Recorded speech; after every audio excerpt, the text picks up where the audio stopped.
Kembali lagi, langsung saja kita lanjut part ketiga dari film yang berjudul The Round of Punishment ini guys.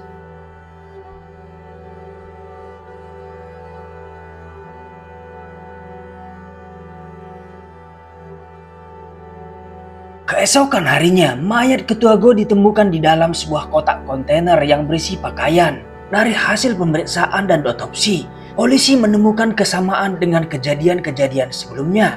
Sehingga meyakini jika ini semua ada kaitannya dengan bos judi online yang sedang mereka selidiki. Detektif pun mengumpulkan semua informasi perusahaan yang menurut mereka ada kaitannya dengan ini. Ketua Baik juga melihat berita jika mayat Ketua Go ditemukan di dalam kontainer eksportir pakaian ke Filipina. Dia pun menelpon Ketua Jang, tapi Ketua Jang beralibi sepertinya itu kesalahan stafnya dan dia akan mencari tahu. Terlihat rasa saling tidak percaya pun mulai muncul. Ketua Jang meminta Ketua Kon untuk meningkatkan keamanan, bahkan memintanya menyiapkan senjata api. Detektif Seok dan rekannya mendapat informasi lokasi tempat sedang diadakannya pesta pencatatan koin Ketua Jang, di mana Ketua Go yang terbunuh sebelumnya pernah dipercaya mengelola KM Holding milik Ketua Jang. Di lift mereka bertemu Ketua Baik, namun Ketua Baik tidak menuju lantai 20 seperti yang mereka tuju, tapi ke lantai 19. Mereka saling memperhatikan satu sama lain meski secara sembunyi-sembunyi. Setelah Ketua Baik keluar, detektif Seok membuntuti dari belakang, sepertinya ada kecurigaan membuat batal menghadiri pesta Ketua Jang.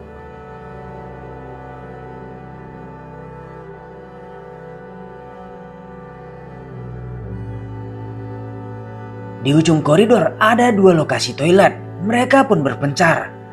Namun Ketua Baik berada di toilet yang memasuki rekan Seok. Dia meminta Baik menunjukkan kartu identitasnya. Sementara Seok awalnya tidak menemukan apa-apa meski sempat mendobrak pintu toilet yang terkunci.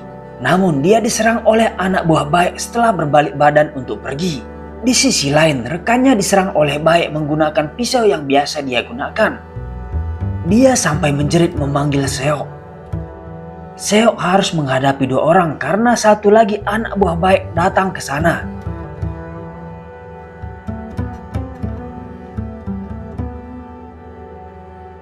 Baik yang sudah berhasil melumpuhkan rekan Seok akhirnya memilih menyandra seorang wanita yang saat itu hendak ke toilet.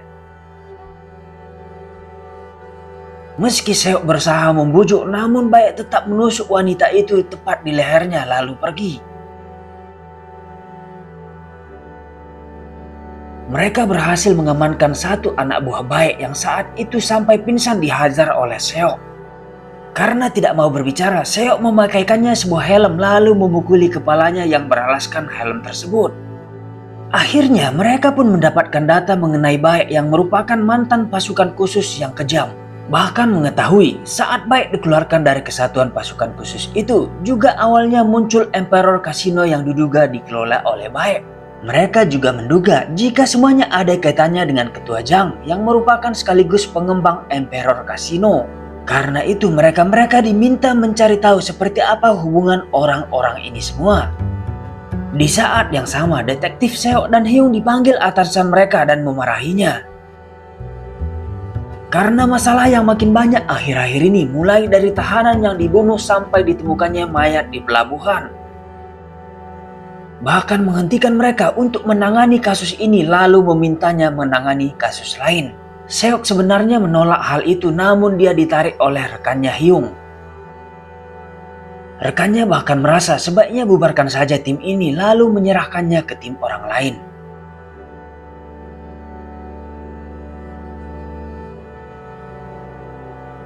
Namun beberapa di antara mereka masih menginginkan melanjutkan penyelidikan ini. Di saat mereka mengobrol sambil mengendarai mobil, mereka pun menemukan adanya sebuah aksi kekerasan oleh preman di sebuah restoran. Dalam kondisi hati yang panas, Seok pun langsung memukuli para preman itu.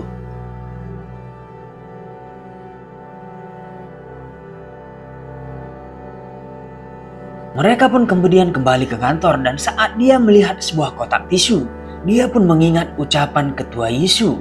Bahwasanya para mafia ini sebenarnya memonopoli judul ini meskipun berbagai situs bermunculan di masyarakat, dengan kata lain berada di tempat yang sama.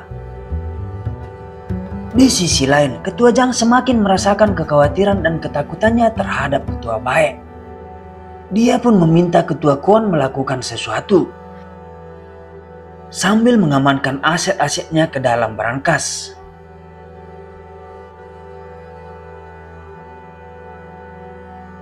Melihat berita di TV yang sudah mengarah kepada mereka, bawahan Baek memintanya untuk kembali saja ke Filipina. Jika itu masalahnya, saya bahkan belum memulainya, ucap Baek dengan karakter dinginnya. Saya harus melihat akhirnya, tambahnya lagi. Saat itu mereka masih mengobrol, tiba-tiba ruangan menjadi gelap. Ternyata Ketua Kwon datang dengan anggotanya untuk dengan niat menghabisi Ketua Baek. "Apakah kalian mencariku?" kata Baek sambil menarik sebatang rokok. "Saya pikir kamu akan lari," kata Kwon lagi. Terdengar di belakang pintu dikunci dan terlihat itu dilakukan bawahan Baek. Pertarungan pun terjadi. Meski jumlah mereka lebih banyak, Baek dan rekannya bisa melumpuhkan mereka semua. Baek mengetahui mereka adalah suruhan Zhang.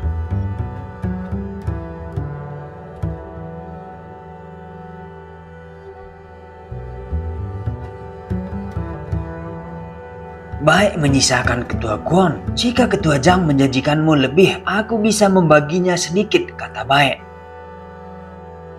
Sepertinya dia meminta Kwon melakukan sesuatu untuknya. Di kantor polisi, detektif Seok masih berdebat dengan timnya mengenai kasus ini. Kegilaannya pun muncul. Dia langsung menemui kepala departemen mereka yang saat itu sedang rapat dengan atasan yang menghentikan mereka dari kasus ini.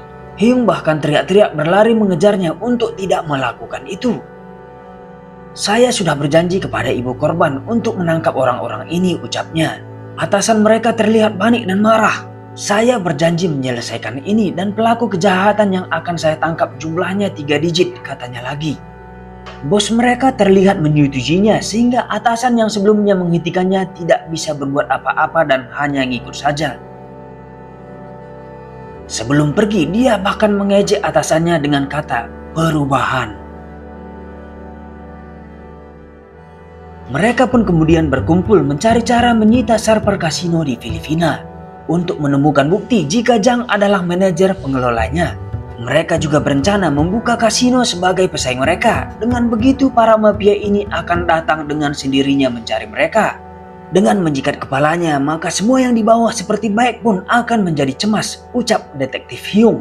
"Kita harus menangkap mereka semua sekaligus, kalau tidak mereka akan kabur," tambah Seok.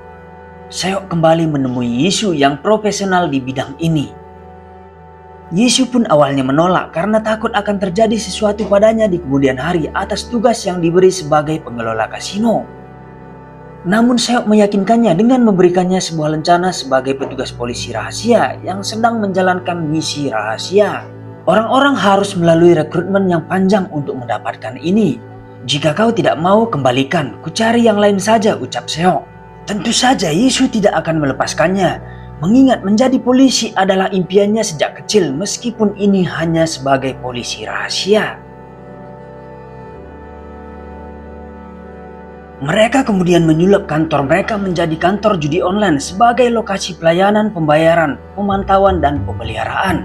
Mereka men-setup semua sistem dan tidak lupa menggunakan VPN agar seolah mereka beroperasi di luar negeri.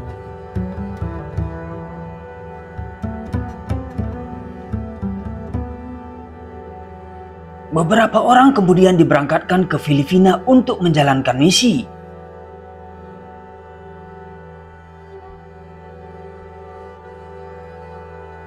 Setiba di Filipina, mereka kemudian menyewa sebuah gudang. Mereka menyulapnya menjadi markas judul yang lengkap hingga nantinya bisa menyaingi milik para mafia itu. Situs judul baru pun launching. Tidak lupa mereka juga sudah bekerja sama dengan kepolisian Filipina. Lanjut di part 4 guys.